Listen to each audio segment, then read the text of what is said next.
தமிழ் வாசிப்போம், எழுதுவோம். திருக்குறள் அதிகாரம் 40 கல்வி. குறள் 391. கற்க கசடறக் கற்பவை கற்றபின் நிற்க அதற்குத் தக. கற்க கசடறக் கற்பவை கற்றபின் நிற்க அதற்குத் தக. கற்க கசடறக் கற்பவை கற்றபின் நிற்க அதற்குத் தக.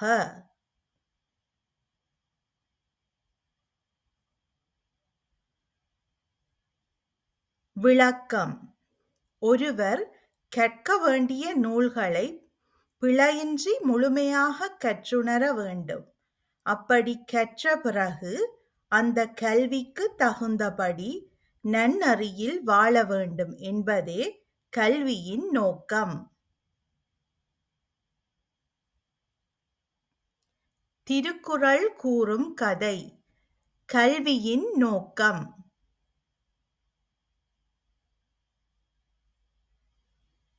அருண் ஒரு சுறுசுறுப்பான மாணவன். அருண் ஒரு சுறுசுறுப்பான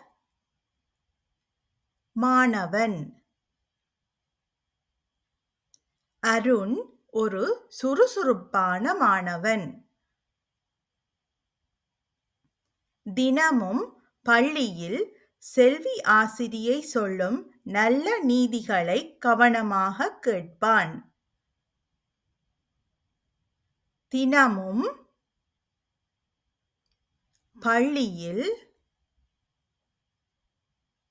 செல்வி ஆசிரியை சொல்லும் நல்ல நீதிகளைக் கவனமாகக் கேட்பான். தினமும் பள்ளியில் செல்வி ஆசிரியை சொல்லும் நல்ல நீதிகளை கவனமாகக் கேட்பான். அவன் புத்தகத்தில் உண்மையே பேசு, பிறருக்கு உதவு என்று படித்திருந்தான். அவன் புத்தகத்தில் உண்மையே பேசு, பிறருக்கு உதவு என்று படித்திருந்தான். அவன் புத்தகத்தில் உண்மையே பேசு, பிறருக்கு உதவு என்று படித்திருந்தான்.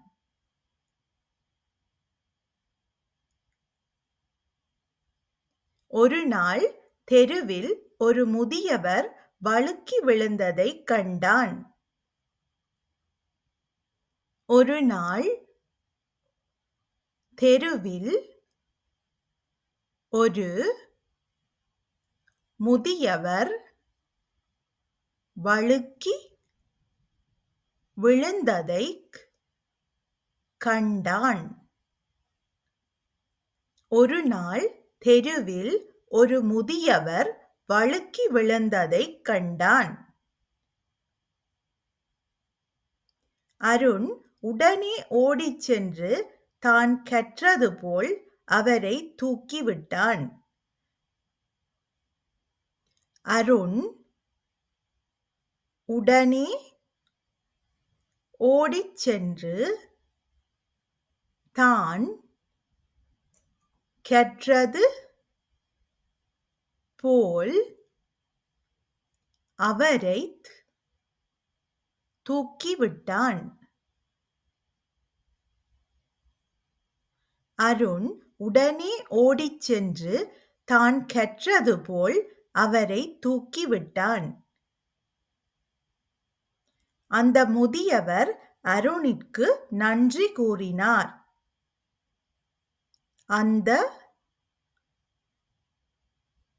முதியவர் அருணிற்கு நன்றி கூறினார். அந்த முதியவர் அருணிற்கு நன்றி கூறினார். நீ படித்தது வெறும் தகவல் அல்ல, உன் செயல்தான் உண்மையான கல்வி என்று செல்வி ஆசிரியை அவனை பாராட்டினார். நீ படித்தது வெறும் தகவல் அல்ல, உன் செயல்தான் உண்மையான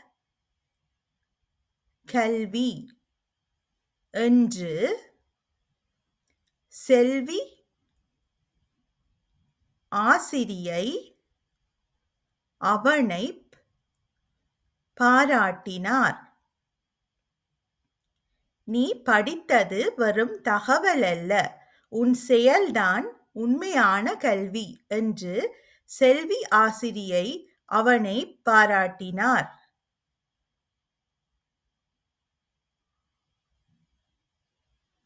கல்வி என்பது வெறும் தகவல்களை திரட்டுவது மட்டுமல்ல, அந்த தகவல்களை சரியாக புரிந்து வாழ்க்கையில் பிழையின்றி பயன்படுத்த வேண்டும். கற்றுக்கொண்ட நல்ல விஷயங்களுக்கு ஏற்றவாறு தங்கள் நடத்தையை அமைத்துக் கொள்வதே உண்மையான கல்வியாகும். கற்க கசடறக் கற்பவை கற்றபின் நிற்க அதற்குத் தக.